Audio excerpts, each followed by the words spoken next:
Bismillahirrahmanirrahim. Bismillahirrahmanirrahim. Assalamualaikum warahmatullahi wabarakatuh.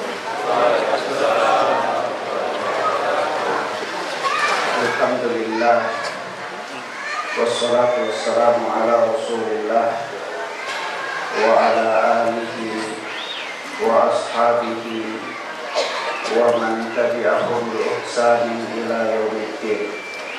Amma ba'd. Hadirin dan hadirat jamaah sholat isya yang mudah-mudahan dimuliakan oleh Allah Subhanahu wa ta'ala.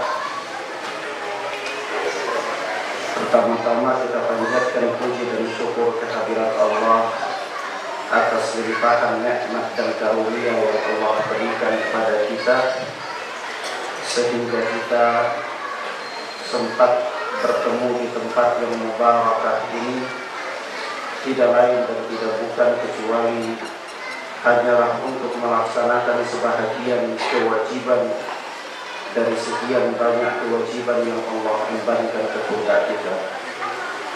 Hadirin Bapak Ibu rahimani wa rahimakumullah, yang mudah-mudahan dirahmati oleh Allah Subhanahu wa ta'ala. Allah Azza wa Jalla menyatakan kepada kita dalam ayatnya surat Al-Jin ayat ke-29, Qul uhiya ilayya annahu istama'a nafarun minal jinni faqalu inna sami'na qur'anan 'ajaba yahdi ila rusydi fa'amanna bih. Katakanlah bahwa sesungguhnya kami telah mewahyukan kepada sekelompok makhluk dari golongan jin bahwa mereka berkata, inna sami'na qur'anan 'ajaba. Ketika kelompok jin itu mereka bertebaran di pesisir bumi ini di waktu pagi, waktu subuh, mereka mendengarkan Rasulullah SAW sedang melaksanakan sholat malam dengan bacaan Al-Quran yang merdu, tartil, ayat per ayat, sebagaimana disebutkan di dalam hadis ketika berbicara tentang sifat bacaan Quran Rasulullah. Dikatakan bahwasanya idza marra bi ayatir rahmah sa'ala. Apabila Rasulullah SAW melewati ayat-ayat yang berbicara tentang rahmat, beliau berhenti dan beliau memohon rahmat kepada Allah. Wa idza marra bi ayatil adab, dan apabila beliau lewat di ayat-ayat yang berbicara tentang adab, ista'adha, beliau berhenti sejenak dan beliau memohon perlindungan kepada Allah Subhanahu wa ta'ala. Sebab itu Al-Imam Ad-Dhahabi Asy-Syafi'i rahimahullah, seorang ulama besar dari kalangan madhab Syafi'i, di dalam kitabnya yang sangat bagus yaitu Al-Kabair, kitab yang berisikan tentang dosa-dosa besar, di dalamnya beliau menghimpun 76 dosa besar. Salah satunya adalah orang-orang yang sholat akan tetapi mereka lalai dari sholat mereka. Yang dikatakan orang-orang yang sholat tetapi lalai dari sholat mereka, kemudian beliau membawa ayat wailul lil musallin, celakalah bagi orang-orang yang sholat. Apa yang dimaksudkan? Kenapa orang yang sholat dia bisa celaka? Bukankah orang yang tidak sholat yang celaka? Kenapa di dalam ayat yang mulia ini Allah Subhanahu wa ta'ala mengatakan wailul lil musallin, binasalah bagi orang-orang yang sholat? Ternyata orang yang sholat tetapi binasa itu adalah orang yang sholat tetapi tidak memenuhi rukun-rukun sholat, syarat-syarat sahnya sholat, atau diantaranya sebagaimana Imam Ad-Dhahabi menerangkan, yang dia mematuk di dalam sholat sebagaimana mematuknya ayam terhadap beras. Hadirin dan hadirat, kemudian ketika para jin ini mendengarkan Rasulullah membaca Al-Quran dengan tartil, dengan perlahan-lahan, dengan tenang, dengan penuh penyimakan dan mentadabburi ayat-ayat Allah, maka mereka pun kembali kepada kaum mereka. Qalu inna sami'na Qur'anan 'ajaba. Mereka bercerita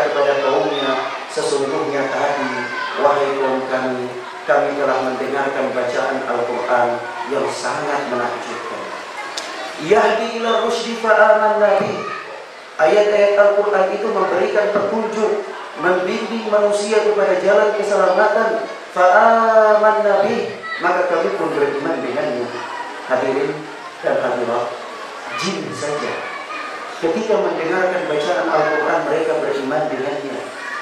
Mereka paham, mereka mampu mentadabburi bacaan Al-Quran yang keluar dari lisan Nabi kita Sayyidina Muhammad sallallahu alaihi wa alihi wasallam. Kemudian hadirin dan hadirat, Bapak Ibu yang mudah-mudahan dimuliakan oleh Allah Subhanahu wa taala. Rasulullah sallallahu alaihi wasallam mengatakan kepada kita dalam hadis yang mulia, As-siyam wal Qur'an yashfa'ani li 'abdin yawmal qiyamah.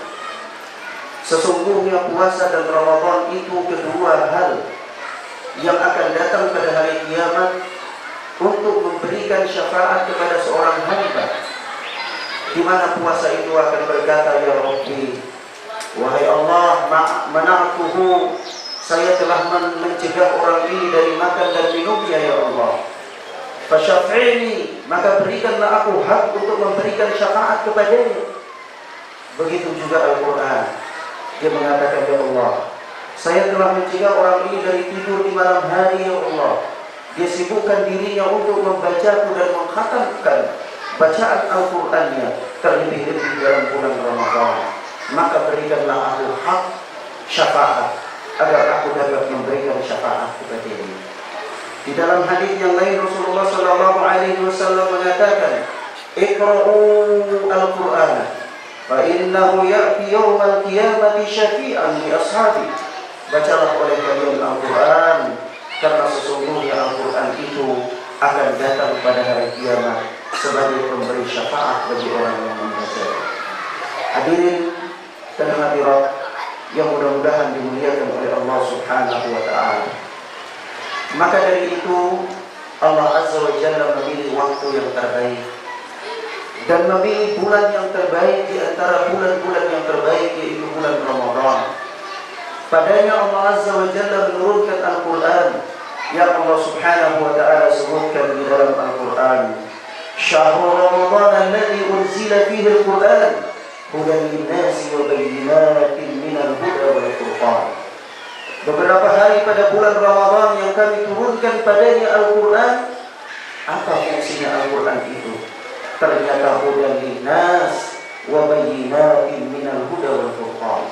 Al-Quran itu sebagai petunjuk bagi manusia, dan Al-Quran itu berisikan penjelasan-penjelasan, serta Al-Quran itu adalah filter penyaring yang dengannya seseorang bisa menyaring mana-mana perkara yang halal dan mana-mana perkara yang haram.